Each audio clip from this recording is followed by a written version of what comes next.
Assalamualaikum warahmatullahi wabarakatuh.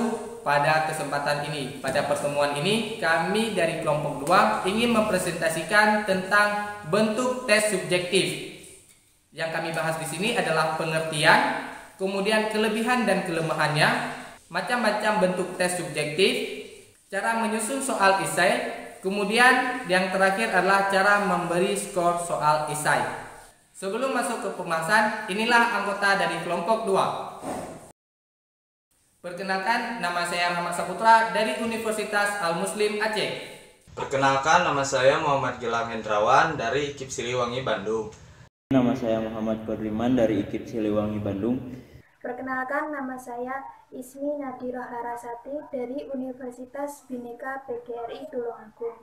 Di sini saya akan menjelaskan tentang pengertian tes subjektif. Yang pertama itu menurut Profesor Dr. Suharsimi Harikunto dalam buku Dasar-Dasar Evaluasi Pendidikan menjelaskan bahwa tes subjektif ini umumnya berbentuk esai atau uraian. Tes ini adalah sebuah tes kemajuan belajar yang memerlukan jawaban yang bersifat pembahasan atau uraian kata-kata.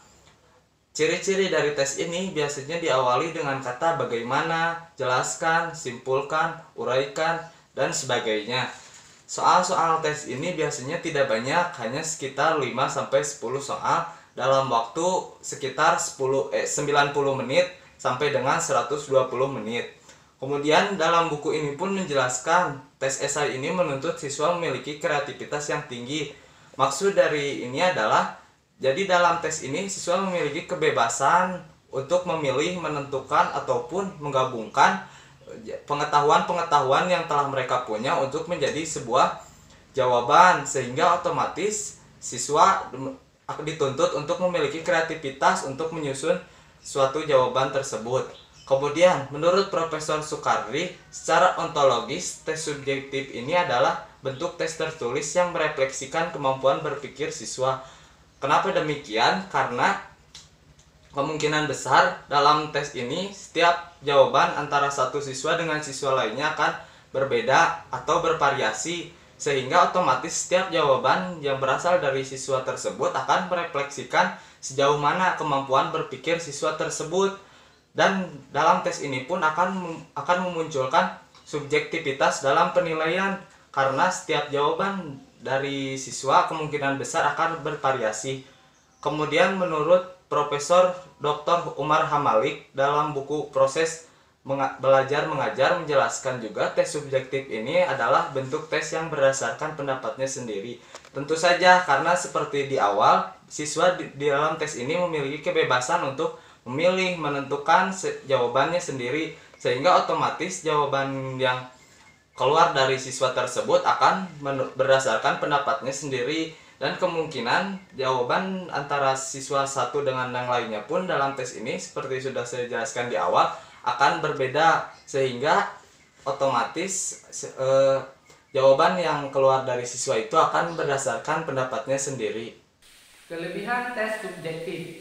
Yang pertama, penyusunannya mudah. Artinya, bagi seorang guru menyusun teks esai sangat mudah dan tidak membutuhkan waktu yang lama. Yang kedua, bebas menjawab. Siswa mempunyai kebebasan dalam menjawab soal, dan siswa berkesempatan untuk mengutarakan jawaban dengan gaya bahasa dan caranya sendiri. Yang ketiga, melatih kreasi dan fantasi. Artinya, mendorong siswa untuk berani mengemukakan pendapat serta menyusun jawaban dalam bentuk kalimat yang bagus, sehingga dapat mengetahui siswa apakah sudah mendalami atau tidaknya suatu permasalahan yang dites. Yang keempat, lebih ekonomis. Artinya hemat. Hemat dalam arti kata tidak memerlukan kertas yang terlalu banyak untuk membuat soal tersebut. Dan soal itu juga bisa dibuat di dikte ataupun ditulis di papan tulis. Kekurangan tes subjektif. Yang pertama, sulit menilai. Artinya, pemeriksa atau guru akan merasa kesulitan dalam memeriksa jawabannya, dikarenakan jawaban-jawaban yang disajikan oleh siswa itu bervariasi. Yang kedua, penskoran kurang objektif. Di sini, pada kasus ini, panjang pendeknya atau buruk baiknya isian yang disajikan oleh siswa itu bervariasi, sehingga dapat menimbulkan evaluasi atau penskoran yang tidak maupun kurang efektif dari si pemberi nilai tersebut. Yang ketiga, pemeriksaan harus teliti, dikarenakan jawaban yang disajikan oleh siswa itu bervariasi, bermacam-macam, sehingga kita membutuhkan ketelitian dalam memberi soal, sehingga kita tidak salah dalam pemberian skor. Dan yang terakhir yaitu yang keempat, soal bersifat heterogen. Artinya dalam tes tersebut terdapat banyak jenis soal yang disajikan. Jenis-jenis tes subjektif. Nah, jenis-jenis tes subjektif itu ada dua, teman-teman. Yang pertama ada uraian terbatas dan yang kedua itu ada uraian bebas. Kita jelaskan dulu satu persatu. Untuk uraian terbatas, uraian terbatas adalah bentuk tes yang diberikan guru terhadap siswa dalam bentuk soal esai atau soal uraian. Nah, dalam uraian terbatas ini siswa diharapkan dapat mengemukakan jawaban dalam bentuk uraian, namun pada jawaban tersebut ada batasan-batasan atau indikator-indikator tertentu yang harus dijawab oleh siswa atau yang harus dicapai oleh siswa pada jawaban yang ditulis oleh siswa tersebut. Nah, sebagai bentuk contoh soal dari uraian terbatas itu seperti apa saja unsur-unsur intrinsik yang ada pada novel. Dengan soal seperti itu, siswa diharapkan dapat menjawab dengan tepat sesuai dengan apa yang ditanyakan oleh soal. Jadi siswa harus menjawab apa saja unsur-unsur intrinsik yang ada pada novel.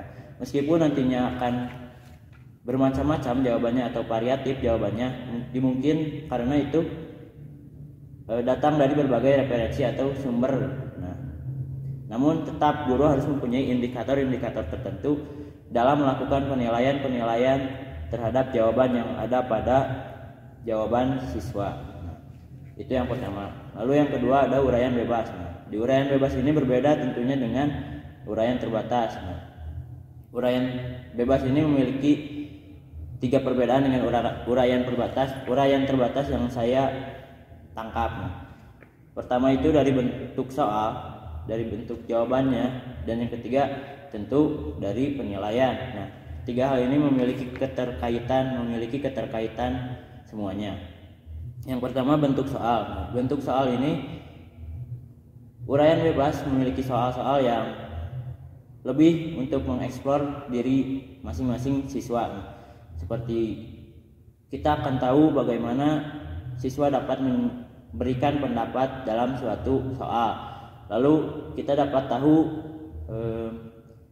sejauh mana siswa memiliki pengetahuan tentang materi yang ditanyakan atau soal yang ditanyakan. Lalu yang ketiga, guru dapat mengetahui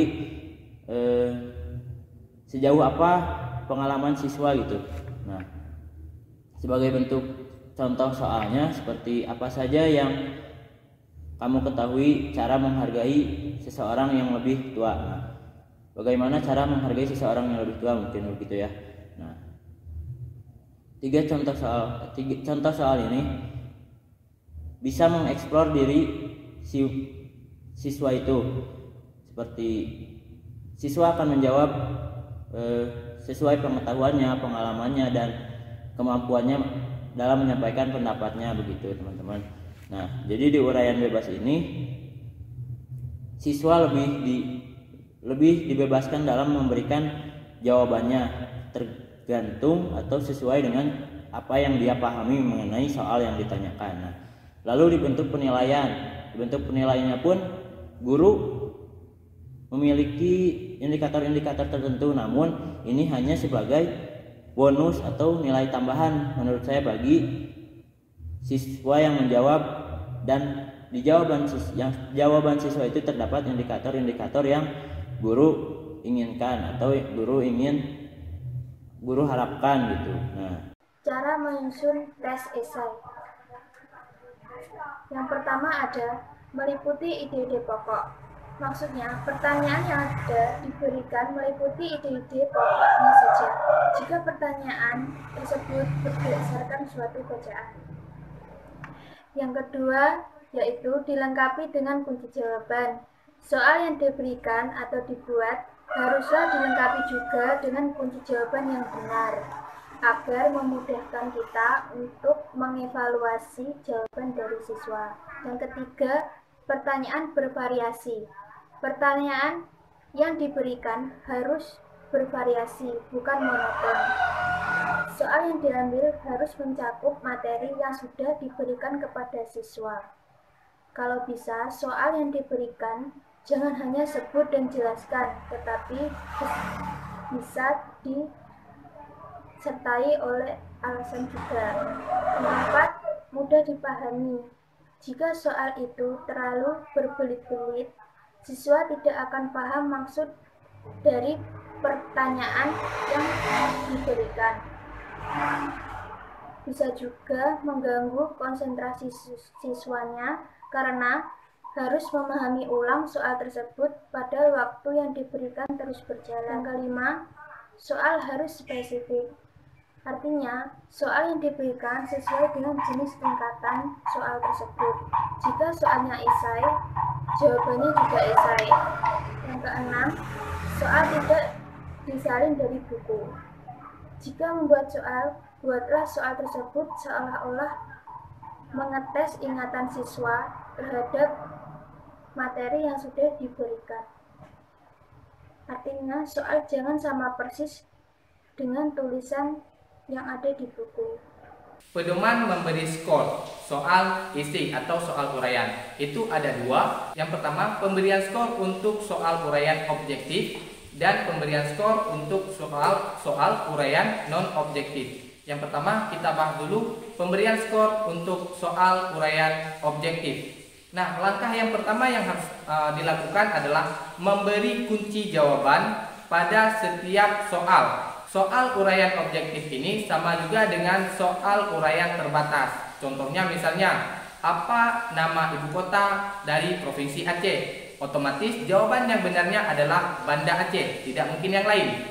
Sehingga pada pemberian skor pada soal ini dilihat pada benar atau salahnya siswa dalam menjawab. Tidak ada rentang nilai. Sehingga soal yang benar itu diberi nilai 1 dan soal yang salah diberi nilai 0. Sehingga untuk skor akhirnya berdasarkan jawaban yang benar dijawab oleh siswa. Baik, kita lihat seperti contoh yang di samping. Di situ ada indikator dan butir soalnya. Indikatornya adalah siswa dapat menghitung isi bangun ruang yaitu balok dan mengubah satuan ukurannya. Kita lihat butir soalnya. Sebuah bak penampung air berbentuk balok berukuran panjang 150 cm, lebar 80 cm dan tinggi 75 cm. Mampu menyimpan berapa literkah isi bak penampung air tersebut? Selanjutnya kita buat pedoman penskorannya. Seperti gambar yang di samping, di situ ada langkah, ada kunci jawaban dan ada skor. Langkah yang pertama itu rumus isi balok panjang kali lebar kali tinggi. Kita kasih skornya 1 jika benar menjawab. Kemudian ada turunannya, kemudian sampai langkah kelima sehingga dia dapat mengkonversikan satuan. Sehingga jika benar semua itu kita kasih skor dalam soal tersebut adalah 5 misalnya. Sehingga nanti kita bisa mengetahui berapa skor siswa dalam per butir soal. Selanjutnya, penskoran untuk uraian non-objektif. Dalam memberi skor soal bentuk uraian non-objektif, skor dijabarkan dalam bentuk rentang. Besar rentang skor ditetapkan oleh kompleksitas jawaban dari siswa tersebut. Oleh karena itu, mungkin rentangnya bisa dari 0 sampai 4, kemudian 0 sampai 8, ataupun 0 sampai 10. Dengan skor minimal yaitu 0, karena jika tidak menjawab satu pun, maka akan mendapatkan nilai minimal tersebut. Nah, langkah untuk memberi skor uraian non-objektif. Yang pertama, tuliskan garis-garis besar jawaban sebagai kriteria jawaban untuk dijadikan pegangan dalam memberi skor. Nah, selanjutnya tetapkan rentang skor untuk kriteria jawaban. Untuk lebih jelasnya kita lihat contoh seperti gambar di samping. Itu ada butir soal dan kriteria jawaban. Butir soalnya Jelaskan alasan apa saja yang membuat kita perlu bangga sebagai bangsa Indonesia. Untuk kriteria jawabannya boleh bermacam-macam, contohnya seperti gambar di samping. Di dalam tabel gambar di samping itu terdapat kriteria jawaban dan rentang skor. Yang pertama kita lihat kriteria kebanggaan yang berkaitan kekayaan alam Indonesia. Mungkin nanti dari jawaban siswa ada yang menjelaskan tentang kekayaan alam Indonesia. Karena yang di soal tadi jelaskan apa saja yang membuat kita perlu bangga sebagai bangsa Indonesia. Mungkin siswa tersebut menjawabnya dari segi kekayaan alam Indonesia, itu ada rentang nilainya dari 0 sampai 2. Kemudian ada tentang keindahan tanah air Indonesia, itu rentangnya ada 0 sampai 2. Kemudian ada yang menjawab lagi tentang keanekaragaman budaya, kemudian suku, adat istiadat, namun dapat bersatu. Nah, dari kompleksitas tersebut bisa dikasih skor, rentang skornya yaitu 0 sampai dengan 3. Kemudian kita lihat satu lagi, dilihat dari segi keramah tamahan masyarakat Indonesia.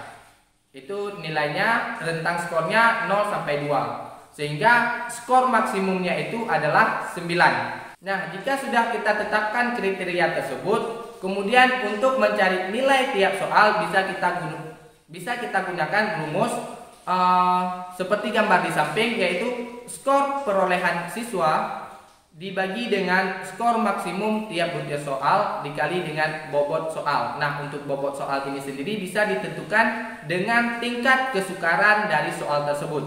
Nah, baik, itulah presentasi dari kelompok kami tentang bentuk-bentuk tes subjektif. Terima kasih atas perhatiannya. Mohon maaf bila ada kekurangan. Kami akhiri. Assalamualaikum warahmatullahi wabarakatuh.